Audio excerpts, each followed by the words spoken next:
Hello and welcome back to MLQ Replay. We are back from the World Cup break. Week 6 is in the books, and we're here to break it all down. Myself, as well as Naresh and Ben. Guys, thanks so much for taking the time tonight. Absolutely. Happy to be back. So we had 2 series to welcome us back, and there were definitely still, I think, some World Cup hangovers. A lot of players kind of making their way back from overseas. Some teams were a little bit more lucky with the rosters they were able to piece together this weekend. Some teams a little less lucky, but we're here to talk about everything that happened. We're going to start in the East Division, where the New York Titans hosted the Charlotte Aviators, and a very young Charlotte Aviators, we should say, really missing the majority of the veterans and kind of big names you'd expect from this team. And in part, probably because of that, it was not the most competitive series. New York did win very comfortably, 3 games across the board, 175-0 in game 1, 240-10 game 2, and 225-40 in game 3. With the sweep, the New York Titans lock up another East Division title, a division that has kind of become synonymous with them in recent years after all of those years of Boston dominance. But yeah, let's talk about it. So let's start, Naresh, on the New York side. Obviously, it's always tricky to talk about a series that's this one-sided, and obviously it was kind of all Titans beaters when all was said and done. The average dodgeball numbers are off the charts, and I think we all know what a quadball series looks like when a bunch of beaters are having 1.95 dodgeballs of possession. But what did you see from this New York City team outside of that beater dominance? Yeah, I mean, it's a lot of what we've kind of talked about all year. Sometimes it looks really good. Sometimes it looks kind of sloppy. And I think at the level of what we're expecting from the Titans, it's just they haven't hit it yet. But again, if any team can just turn it on a dime and show up to champs having figured stuff out, I can see Titans being that team. However, a couple things that I took away that I was very excited to see in terms of developments was the play of Molly Potter. I thought the addition of her ability to start just driving into space with the purposes of dunking was remarkable. That was a skill set we really didn't see from a lot of the women on the Titans overall offense, where they would take space, and primarily you would see Lindsay taking space to either take a shot or try to make a pass, but you wouldn't see them try to just take that space to dunk. And I think Molly adding that to her game is only going to help this offense really just open up a bit more, because now that's an additional threat that teams have to take into account for. And yeah, she was, in my opinion, again, as you said, it's hard to judge when it's such a mismatch like this. So the standards of play, it might be, again, maybe it's unfair to judge a team that, again, they know they're going to win, so they're not taking it as seriously. But I will say, I think Molly was the only real chaser that I was pretty impressed by, was happy about with the level of play. And I'll be honest, Devin Lee is up there.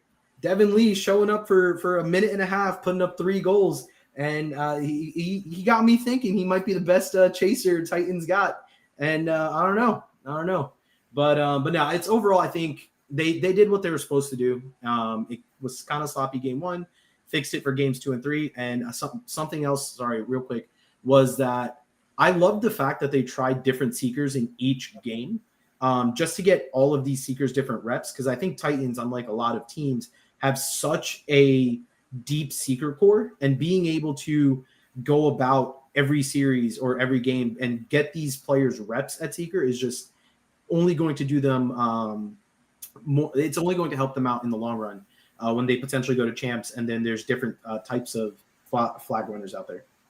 For sure, and we've talked about how there's such a hard team to upset because of that deep super rotation. So again, those reps obviously valuable. And yeah, I mean, I think we all kind of know that all the top beaters kind of make good chasers. I don't know if you've ever seen Max have one chase, but he's also quite good at it. Ben, obviously, not the most competitive series, but in terms of, assuaging some of our fears that we had about Titans coming out of that Boston series, were you kind of happy what you saw with the team overall? The transition was the story of the game, right? They were turning Charlotte over every opportunity. It was very young Charlotte beaters. Charlotte was missing some key chasers too. And they did a great job of punishing transition. The half court, I thought, looked kind of the same it has all season. It could have been better if they looked like they cared a little more. But you get into that flow when you're up, 80-0 after 10 minutes where teams just kind of are going through the motions already at that point. And I know the conditions were a little gross out there too. The transition looked great. The half court, we got John Jackson back for the first time this season. Got to see him play at least. I think there's still room to grow there. I think he hasn't practiced a ton this season. Obviously, he did play at World Cup a week ago, played at this series. So all good stuff just in getting him ready for championships, because I think they started him right away, even though he's barely played all season, right? So clearly they're still counting on him to be a big part of the plan. I think there's just so little to learn from a series where you are so much better than the opponent than New York was in this one. Oh, go ahead, Nurse. Yeah, I have a quick thing about what Ben was saying. I really enjoyed a lot of the transitions where they had a third person just leaking out well ahead of the defense, and you would see it almost transition. You would almost see the transition progress where it would be person at the keeper zone passes off to the outlet pass, and then the outlet pass passes it off to the person that just leaked out all the way, and you just saw the transition almost attack the defense in waves almost, and I thought that was very well done. I don't know if that was by design or if that was just something they looked into, but I saw it multiple times, which has me thinking it's almost by design almost, and I was very happy about the way they were running that transition, and that's similar to a concept that I think a lot of teams try to implement is everyone needs to run together, and there's different ways to do that, and I think the way Titans did it was very unique to how we typically see a transition go. On the Charlotte side, we kind of mentioned a number of beaters not with the team, with no Cody LeBeau, no Sloan Richard, no Tony Bonadillo, as well as no Ryan Davis. Lee Hodge not there either. Emily Manowar, I believe, is out for the season. Got surgery a few weeks ago. Was with the team, kind of doing some coaching. But so we saw a younger Charlotte, which obviously, I kind of discussed this during the series. When you have to play through that lower bracket on Saturday, depth matters because that bracket is a grind. Ben, what did you see from, any standouts from the Charlotte team that you think, could end up contributing some important minutes, as we look ahead to that Saturday at championships? Obviously, this, she's played all season because she's the coach. I thought Allison Slominski was really good on defense in a series where her team didn't have much hope, and that's the easiest place to just give up is on the defensive side of the ball. But I was really impressed by her effort and her physicality. And I thought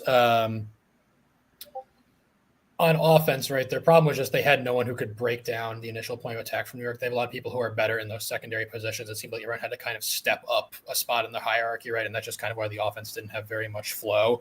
But Zach Thompson obviously is not new either, but at least was like trying to be that person. And I think once we see him more working with Lee Hodge or Ryan Davis, he'll be back to the scoring numbers we've come to expect from him. Otherwise, I thought Jordi Sancho was pretty solid at beater. That's a name, if you're in the Mid-Atlantic, you've heard before, but he hasn't played a ton for Charlotte at the MLQ level. So not too bad. I mean, the Charlotte beaters overall got outplayed by the New York beaters, but it could have been worse, I guess, is what I'm going to say there. And for a young beater, that's a good sign because these are really, really good Team USA or close level beaters that are playing for New York. So any experience against them is valuable because Charlotte is going to have their better beaters back in championships, some more experienced beaters. One of them could go down. The depth is going to be important, like you said. If they get 4 minutes out of that, what was the first pair this weekend, but it's probably the third pair of championships, just to buy some time in the middle of games, that can be the difference between a win and a loss. Yeah, for sure. And yeah, end of game 3, I thought Braxton Hale and Matt Shaw got a little something going together. That's where they got a lot of those goals towards the end. Hale's been a player who's kind of been on the edge of the depth chart, I feel like, in recent years. I think if they can get, like you're saying, similar to the beaters, if they can get a few solid minutes out of him at championships, even if it's just as a wing player, when they get more of their ball handlers back, I think that could definitely make a difference for this team as well. Naresh, any takeaways from the Charlotte side? Yeah, I mean, it's really tough being in a position where you're that outmatched. And I think the fact that we saw this team continue to hustle, continue to give it their all, and that's the little wins you take away from series like this where you're not winning from the jump. But we saw hustle. We saw a lot of good defensive plays where we saw Allison Slominski with really great tackling. We also saw Caleb Brooks getting into passing lanes. We saw Matt Shaw getting into passing lanes, trying to create turnovers. Zach Thompson as well. And so all these the hustle was there, which was exciting. And I think game 3, you saw Jordi Sancho run the field for a solid minute there, which was really exciting, stemmed from that little throwing the dodgeball off the quad ball, which was a highlight play for for a young player like that, being able to recognize it, make the play, and just taking the risk to do it, right? Because if it doesn't work out, now you look kind of silly, but it worked. And again, it's just always building confidence and taking these little moments to build confidence towards the lower level bracket at MLQ Champs to make that run. But I mean, yeah, overall, not great in terms of scoring, but these are the little wins that you take away, and that's the talking points that you want to be able to give to these players to be able to build for champs. Yeah, and so obviously, as we mentioned, New York locks up an East Division title. They will get obviously a bye to the quarterfinals. They will be one of the two teams taking on a team coming out of the upper bracket. Very well could be this out of the lower bracket. Could very well be this Charlotte team. It wouldn't be the first time Charlotte and New York matched up in a MLQ quarterfinal. Charlotte actually came up from the lower bracket once and took a game off of New York before losing the series 2-1 a few years back. Charlotte is, I'd say, favored to be the third seed now out of the East Division. Basically, the Boston-Washington series next weekend kind of decides everything. If Boston wins the series, they finish second. Charlotte finishes third, and Washington finishes fourth.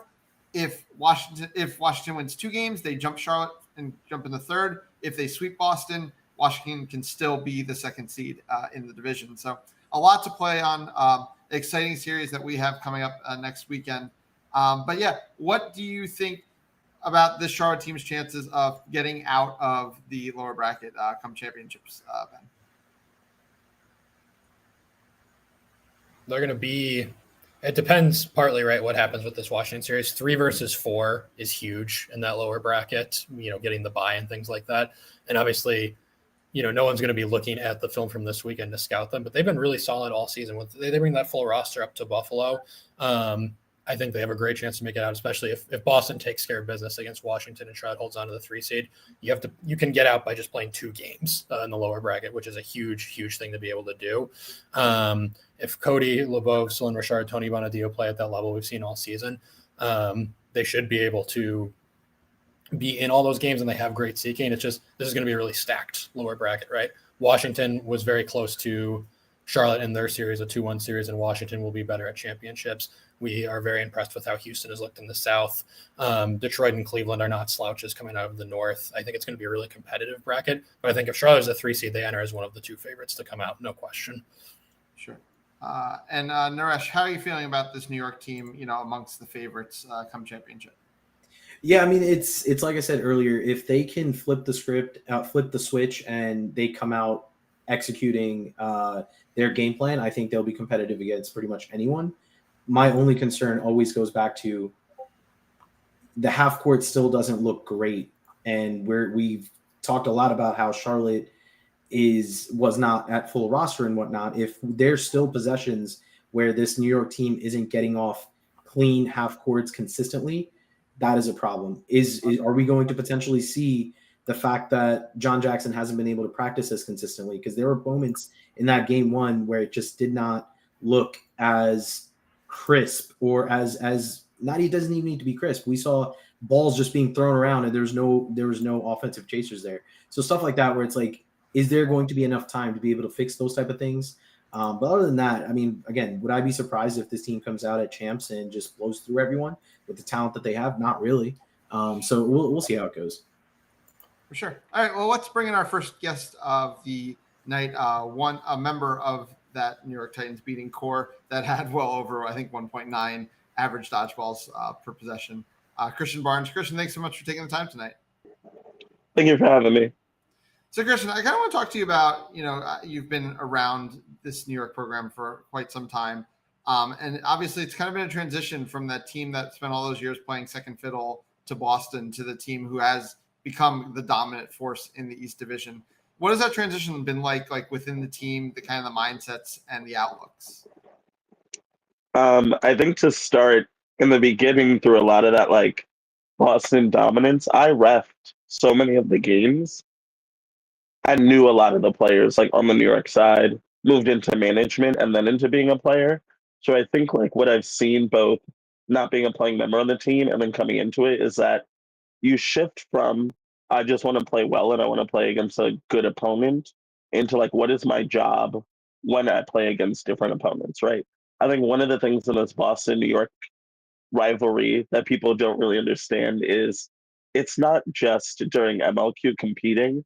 A lot of these players know the small tidbits that other players rely on the opposing team, right? Like, I don't know how many times Max and Lulu, for instance, have gone up against Tessa and Tate in different ways before Tate was even in the New York program, right? Or while Tessa was in college, right? And then, like, as it moved forward from there. I beat against Max when I was in college before the college club split in USQ. So I think that, like, on the beater side, it's not just I want to go out there and play dodgeball. It's not just, I want to win. And I think that it's working with your chasers and like figuring out that format. I think in the Boston series, there was a little bit of like, you can see that our chasers and beaters aren't really playing together. And I think a lot of it, we were not aligned in what our goals were on some of those half courts and offenses. And I think we really aligned, like, not even just in the practices that we had since we were so limited from World Cup, but the coaching staff did a lot of work breaking down the game for us. And even just going into like, what is your thought process on this offense? What is your thought process when X, Y, or Z happens? And are you matching that with the chasing line, right? Are you managing on the field as well? Because going out there and going, I'm going to play well isn't enough. For sure. So obviously, as competitive as that Boston series was, this series a little less so. So on the sidelines and like down through your coaching staff, how are you guys making sure to, get good reps out of a series like this, still improve, still grow as a team? So I think that in planning for this series, the lines were posted, and there was a little bit extra explanation as to, like, how we would be moving through the lines and what the expectation were. I think the number one thing that hurt both teams day of was the humidity. I don't think any player could hold a ball properly. Like multiple times, I went for a pump fake and just dropped my ball immediately, and like that works for a pump fake, but like not for a beat. So I think that like very quickly into game one, we realized like passes are not going to be as efficient as we want because it's very difficult to have that grip on the ball that you want, right? You need to pay particular attention to where you're making beater exchanges and what part of the field is open because, unless you're Devin Lee, you're not going to make those 5, 6 beats on a single play. And I think that like you both saw us switch into how do we want to manage our transition, not give opponents the ability to like strip the ball and run into contact as much as possible, which I hear that people think that we're acting like we didn't care. I think it was a lot of like, why increase the risk when there are environmental challenges right towards that pitch in that field? And I think like each line watched what was happening on the field so that they could get ready to go in next and decide, okay, Charlotte is doing this now. How are we going to challenge that on the sidelines? Getting ready, grouping up like in that 4 to 6 players going in next, and then deciding a plan of attack. Obviously, the beating game was one-sided, but while the Charlotte group was young, it also speaks to kind of the depth of your team's beating game. And obviously, you guys played through a lot of lines. Tessa didn't even end up playing in game 3, and that just didn't even matter. You guys were still able to withhold that dominance. What's it like playing with and growing with such a diverse and talented group of beaters? I've talked about this a lot when people ask me about how it feels to play on Titans this year and last year. I love that I can go in there and go, there's so many good players on the bench that if I like get the yips, like I'm not going to be the reason that we lose a game. They'll pull me out. And I think that like, with Tessa, with Shrina, with Rachel, with all those beaters like right there, when I'm in the game, I'm thinking about like the next 2 or 3 plays, trying not to get tired, but I never have to think like, oh, I need to push myself a little harder, right? If like Tessa had like a foot injury and she was ready to come out the game and not be worried that, as one of our starting beaters, she's letting us down by not needing to go back in. And I think that like in terms of practice, we are going against each other every practice all the time. And then also like tweaking and discussing with each other, like, you're doing this a lot and this is how you can be challenged. This is how you can be countered. You want to think about that in the game. And we have those sorts of conversations on the sidelines as well, both about ourselves and then about other beaters. So for me, I just love the fact that I don't have to feel like a win or a loss is completely on me.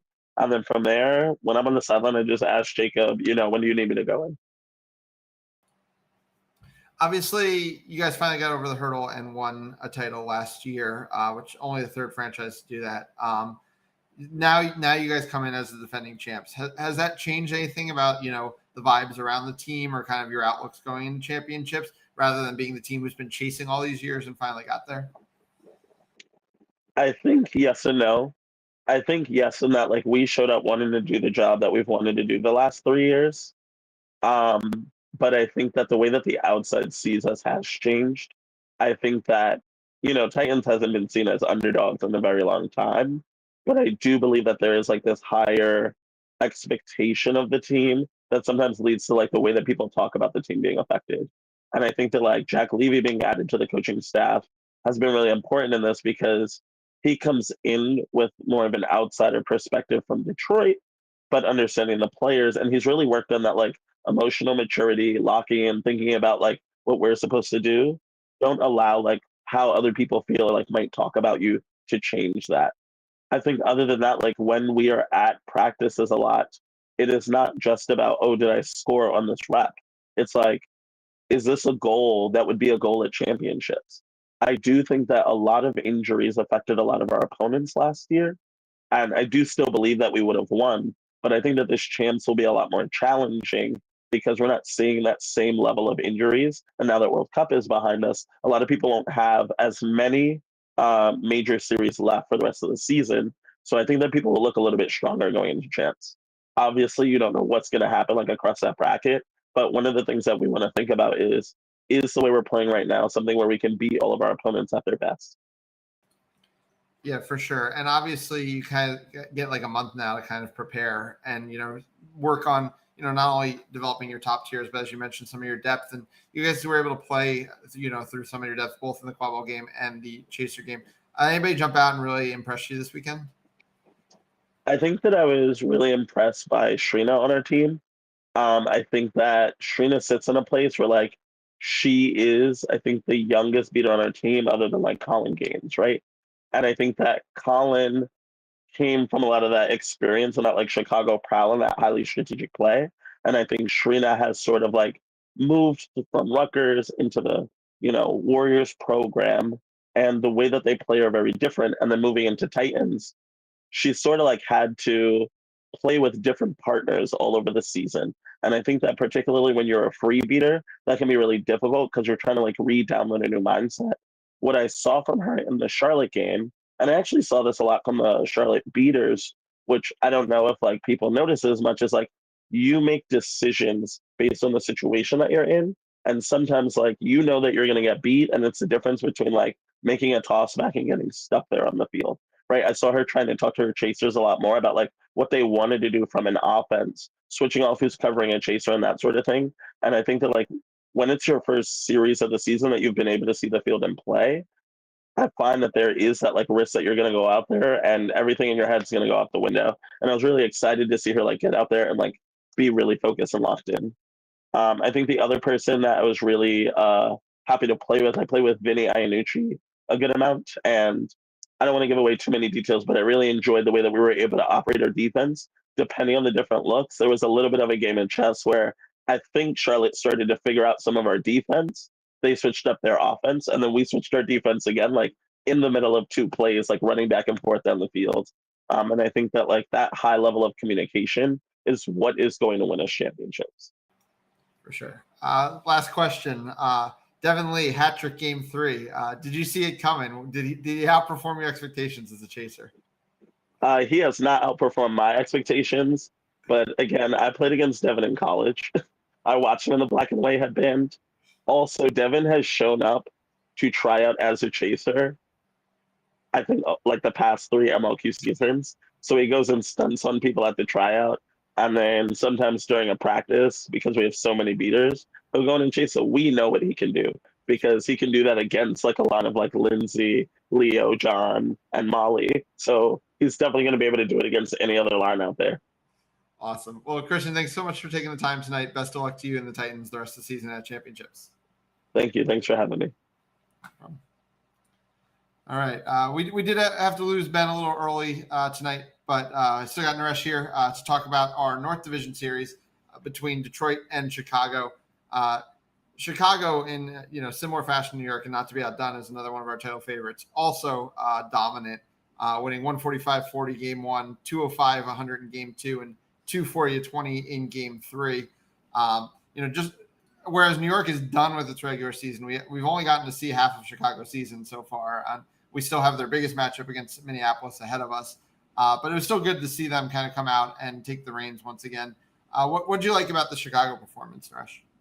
Yeah, I mean, for me, the biggest takeaway, especially after like game 1, and then as we watch the series, I like the fact that they were throwing out different defenses from the jump, and there was a more high press look versus a more conservative look versus a 3 trees zone, and then so on and so forth. Like, they were actively throwing different defenses out there, and going back to what even Christian was saying earlier, the ability to adjust defenses midway and being able to throw different lines midway that can do different defenses, especially in this sport, can be game breaking, because adjusting on the fly that quickly for a lot of teams is very difficult. So the fact that they were willing, they were showing that they could do that is very nice. They were also showing 3 distinct beater pairs, and they were showing a lot of different players that were getting playtime, which was very solid.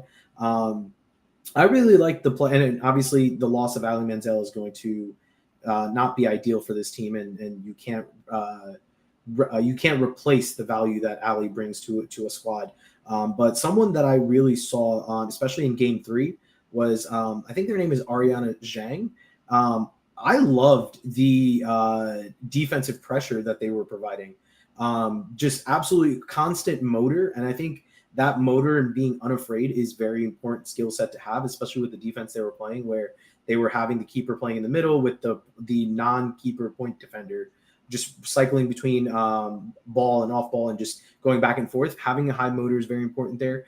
So I was very happy to see younger players, and especially players, I'll be honest, I haven't heard of this person before, really be able to step up. And I was like, oh, who is number 9? And I had to search it up, found their name, and so on and so forth. So again, it was definitely a tougher, similar to the Charlotte series. It was definitely a tougher series to figure out the intricacies of what happens when a favorite get like punched in the face, because they never really got that. But I did like, again, going back into the transition topic that we spoke about with New York, I love the fact that Chicago was running together for the most part. Like, they were all running together. There was one play where I saw every single blue jersey just converging at hoops together, and that was very good, especially at the higher levels. As we continue to see at champs, 1 person, 2 people aren't going to be able to run through a defense. And especially given the injury history of Chicago the last couple of years, we want to make sure that these players are running together, not taking on unnecessary hits. And yeah, I mean, overall, I thought, again, this was a very solid performance. There were similar things like with New York, where especially game 1, it felt like after 11 minutes, they only scored twice until the 20-minute intermission. That sort of thing, where is that not caring? Is that we know we're going to win, so we're not going to be as crisp with it? So that sort of thing, like, that is definitely is this a one-time thing? Is this we'll see how that goes. But again, 3 distinct lines, not even just with beaters, 3 distinct chaser lines, which was very good to see. I think someone that does not get talked about a lot, but I love watching them play just because how stupid athletic they are, is George Blackwell. Just looks like a gazelle sprinting down the pitch. But again, it goes back into, once you start seeing some of the depth play for Chicago, are you going to be able to see the same level of crispness in terms of passing? Are we looking at, I saw a lot of shooting into zones, and that's not great, especially once you get to champs, where those mistakes will get you ran on. And the other thing is, and this goes, and maybe this is just me being a fan of the boom train Chicago style of play, especially from like 22, 23, we saw a lot more offensive movement in terms of off-ball movement from the chasers. And there were multiple plays where I saw Chicago chasers just standing in one spot. And that's where I'm like, okay, like, this works because, again, you have the advantage. It works. It's going to be fine. But then there are moments where it's like, okay, this is not working because there's not as much movement as there was previously. And you're not taking advantage of the fact that you're blitzing someone with speed rather than catching the ball and then attacking.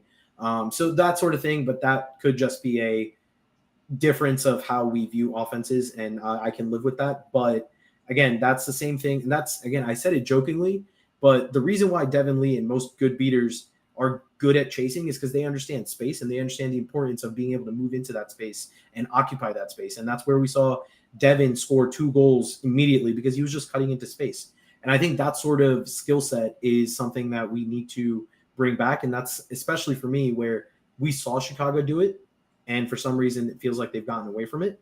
And I think if they bring that back with the beaters that they have, they can really elevate everyone's game instead of it being a sheer talent versus like talent aspect of it. Yeah. I mean, like we said, we're still early in the Chicago season as compared to the New York season. And, we're still learning a lot of things. And I think that, like, people underestimate just how different the Chicago team looks in certain areas. I mean, they're relying on, different pieces, in the beating game, even though they have a lot of those same players back. And it feels like a weird dichotomy, but that is what's happening. And, we're getting to see some test pass, right? Like, we already saw Matt Brown just blow up Cleveland. Nobody was ever going to be worried about Matt Brown. But, Noyes Osro wasn't playing with the team that weekend. We got to see Noyes, come back on the field, delivered, dominant, basically had control anytime they were on pitch. I think they played 2 total possessions the entire weekend where they didn't have control. We didn't see Tad Walters at the Cleveland series.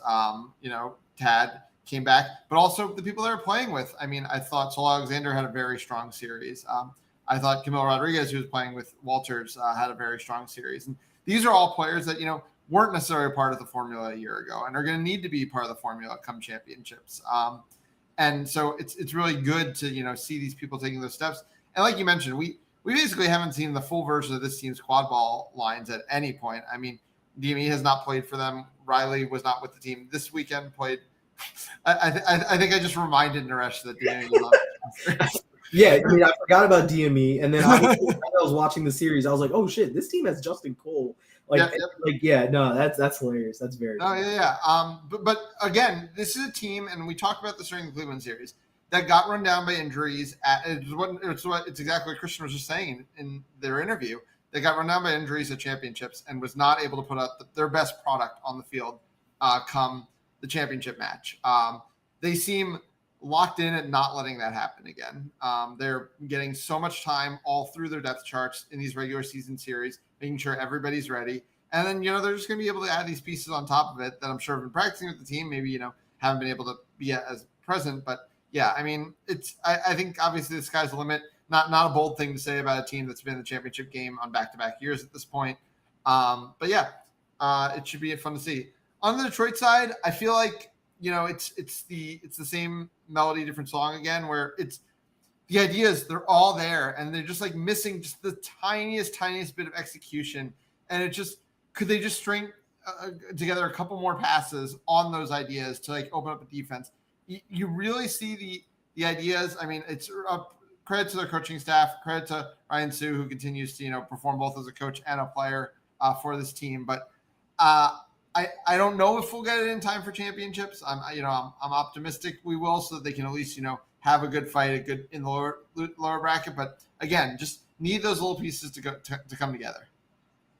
Yeah, I mean, it was definitely we're seeing a team that is having to almost do a soft reset from the team that they had last year, and you're trying to build the floor of the team again and be able to maximize and get these players on a at the MLQ level playing against a presumed number 1 seed and a title favorite.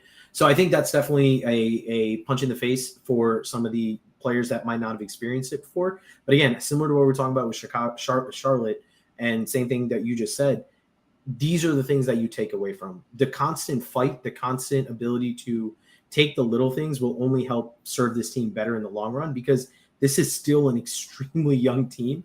And they're letting a lot of their players play a good amount of minutes, specifically the beater side. I love the fact that Ryan and Ray were not beating together as much, because we know what they can do. So now they're able to supplement their talents with some of the younger beaters or some of the other beaters. And that way you can also Brooke Smiley as well. Like the fact that these experienced beaters on this team are able to beat with other players to help raise the floor is I think is only going to help them once they get to champs. And if they show up to champs full rostered, this could be a very scary team to get out, because you still have Julian Torikoff that was not at this series, and then you have Neil Peterson that can always get hot and win you a game or two just off the ability to catch immediately. So I think this team is still scary. They still got to figure it out in terms of getting a bit more consistency out there, but I think it's unfair to gauge them about where they're at against a Chicago. I think a lot of these younger beaters, and specifically some of these younger beaters I spoke with, because they reached out. Shout out Chris Jane, Team India star, my boy. But no, he reached out and he was like, hey, like there's something. And I was just like, hey, beating is an experience-based position, and this is only going to help you continue to get better. Listen to Ryan, listen to Ray, go from there. And as these beaters continue to play against Chicago's level beaters, that's only going to make it easier when they play a team that doesn't have a Noyes, doesn't have a Matt Brown, a Tad Walters, a Camilo Rodriguez, so on and so forth. So yeah, I mean, again, such a young team. We'll see how they go, but excited for this team. They always have. They know what they're doing. They're just a few passes away from making it pristine. Yeah, and I mean, to shout out a player in the quadball game, Nick Love had a really solid series. 6 goals to his name, 2 turnovers. Anytime you're getting blown out and you're able to keep your turnovers that low, really speaks to you had a good idea of what was going on in that game. You had a good way to control against presses and whatnot. So, again, young players taking steps. And I think ultimately, that game 2 was something for them to at least hang their hats on. It was only a 7 quad ball goal differential. If they could have caught, it probably still would have, not in the end been super competitive, but I mean, definitely, a game that they were hanging around and they were able to get going a little bit on the scoreboard, something to build on.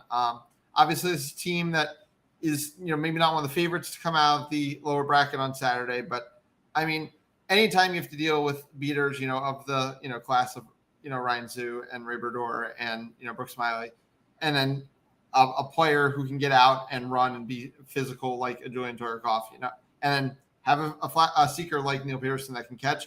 They're going to be scary if their whole roster shows up to be at least be a threat for some of these teams in the lower bracket. So, like you said, this is a team that is now in a rebuild, but it's been fun to watch. Maybe the results haven't been there in every series for this team, but we see all the pieces there, and now the things just need to click. So again, we still haven't really gotten our Chicago tests. We're really waiting for that Minneapolis series that's about 2 weeks away, or maybe under 2 weeks at this point. How are you feeling about the Chicago team, at this point? Well, when you tell me that they haven't played with DME yet, and then we only see Justin Cole for the Cleveland series, and we didn't see him this past weekend. So they have an abundance of riches, and I love that for them, and that's amazing.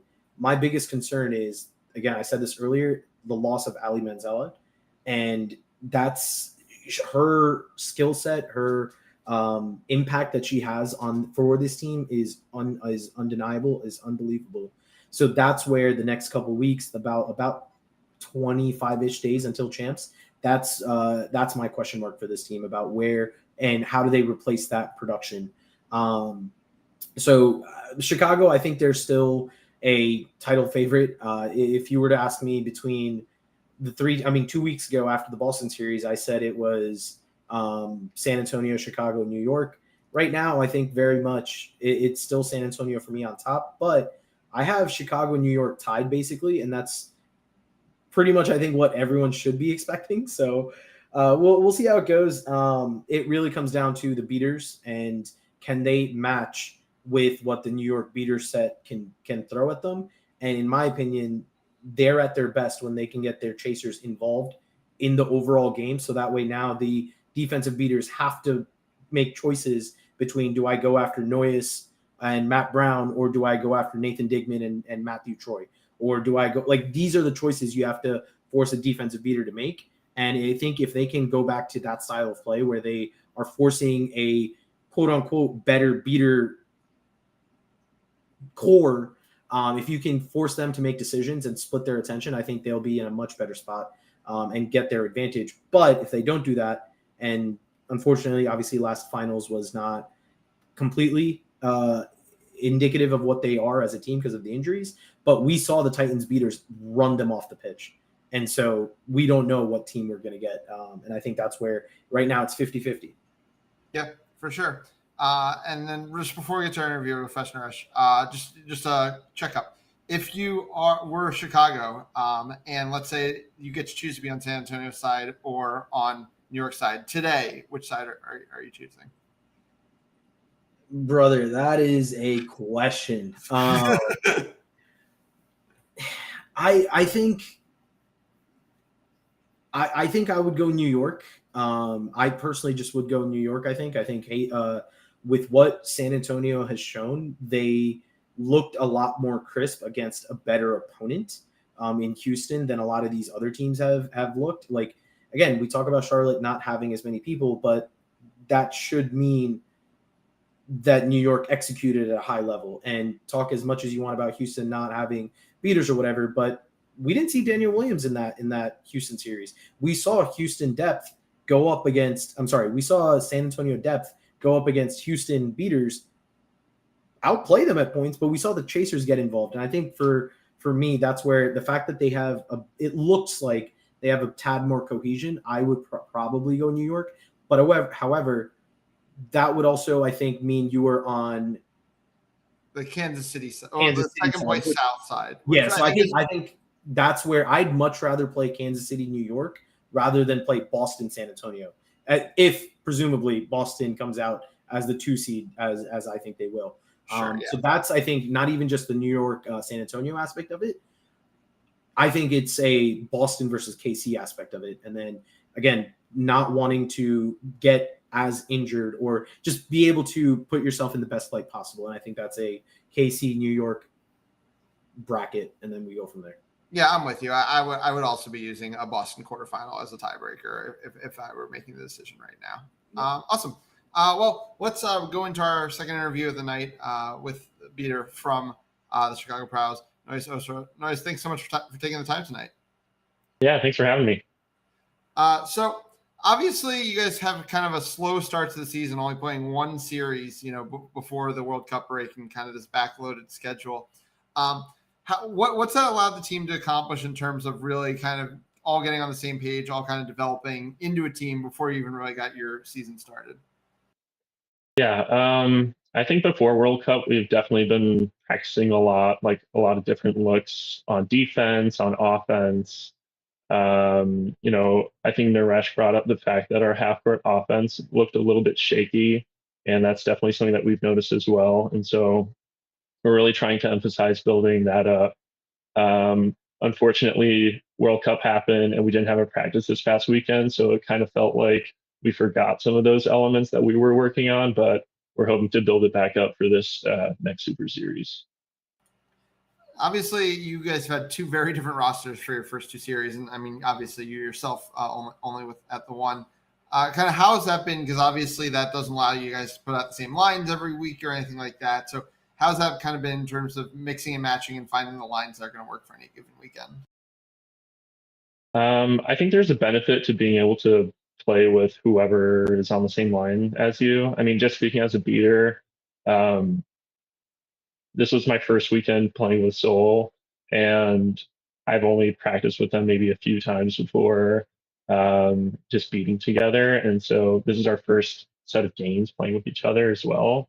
And I think that worked out really well. And so I think what we're really working on is that adaptability and to be able to play with whoever we can, depending on, what happens at champs, who's available, hopefully no one gets injured, but it's always a benefit to be able to play with whomever. So I kind of asked Kennedy a very similar question to this, a couple weeks ago, but obviously you guys make that first run to the finals and nobody really expects you to be there at that time. You guys are kind of like the underdog. You guys spring the upset on New York. The second time you guys are maybe not expected to be there, but definitely one of the favorites. And then obviously that finals is just probably not as competitive as you guys were hoping. So how are you guys kind of handling this transition from being like kind of the cheeky underdogs to now like one of the powers and a team that's almost expected to go to a finals and compete in the finals? I think it's definitely very frustrating having been in that position and not being able to put our best foot forward. I definitely, have a chip on my shoulder coming into champs. I really want to face New York again. I really want to face San Antonio and compete against the best of the best. That's me personally, and I'm sure most, if not everyone on my team, feels the same way. At this point, I think Kennedy said that, last year we played like a second place team. And so we really need to up our game, whether that's in practice, outside of practice, everything that we do leading up to champs. It's all come down to this basically. Sure. And, kind of to that end, I obviously you guys have been dominant in the North Division in recent years. And we still have a Minneapolis series. And I think this Minneapolis team is a strong team this year. I'm not saying looking by them any means, but, in a situation where you guys do continue to, kind of cruise your way to championships, I always think the hardest thing is when you're cruising. And the first time you get punched in the mouth is by a very, very good team. So how do you guys kind of mindset wise try to, stay in that mindset so that you don't have that moment where kind of what happened in championships, suddenly you guys were just so deep in the hole in game one that you guys felt like you were climbing your way out because the team had finally kind of played at your level after you'd been so dominant all season? Yeah, I think we've had that on our mind throughout our series so far. We're not just, circling up after each game against Cleveland and Detroit and just celebrating the win. We're thinking very critically about what we could have done better in every aspect of the game. And so in that way, we're trying to prepare for even tougher opponents during champs, and just trying to improve those little details. We were kind of talking before you came on about the kind of the transitioning beater lineups of the Chicago Prowl. You mentioned getting to play with Sol kind of for the first time this weekend. Camilo Rodriguez obviously playing a bigger role as well. Talk to me about some of these newer beaters kind of coming into the Chicago rotations this season. Yeah, it's been awesome. We have Leah Osborne, we have Amelia, Soham as well. I'm just really excited being able to play against these beaters. And of course, the return of Matt Brown, and all the other veterans who have been around for a while. It's just huge to be able to compete almost, during every practice against the best of the best. And to be able to just help each other improve. Soham, Amelia. Amelia's played one club season already in USU, but Soham and Camilla are coming off of college. And even though Camilla played last year, I still think there's so much more that I can provide as someone who has been in this league for a few years now, to really up their game and to get their understanding up to the next level. Obviously, a lot of you guys teammates in the club season with Ryan Sue, Ray Bertor, et cetera. Is it kind of fun to kind of get to go up against them in a highly competitive situation? Is it a little extra to kind of get the better at them at times? It's definitely it's familiar is what it is. Having practiced with Ray and Ryan before, even playing against beaters like Bryce and Krish and Glenn, these are beaters that I studied as a coach for Columbia, and so there's something nice about the familiarity of that. There's definitely a little bit of trash talk, lighthearted trash talk on the fields as well that we shared with one another, but. After all the games, it's we're friends after the games. Maybe before the games, it's a different story. But it's always fun to compete against them. Awesome. Well, nice. Thanks so much for taking the time tonight. Best of luck to Chicago. We'll be looking forward to that series against Minneapolis the weekend after this, as well as your guys' performance championships. Thank you so much. Well, that will do it for another edition of MLQ Replay. As we mentioned, a big series coming up in the East Division this weekend with Boston traveling to Washington. Basically, we'll decide how the three spots in the middle of the division fall. And then also we've got South action as well. Austin getting into action. San Antonio. against Houston. But that's going to do it for us here. We want to thank you guys so much for watching. We hope you guys tune into the MLQ Network this weekend for the series, and we'll see you back next week. For myself, Naresh, Ben, and our producer, Harry Clark, thanks so much for watching. Take care.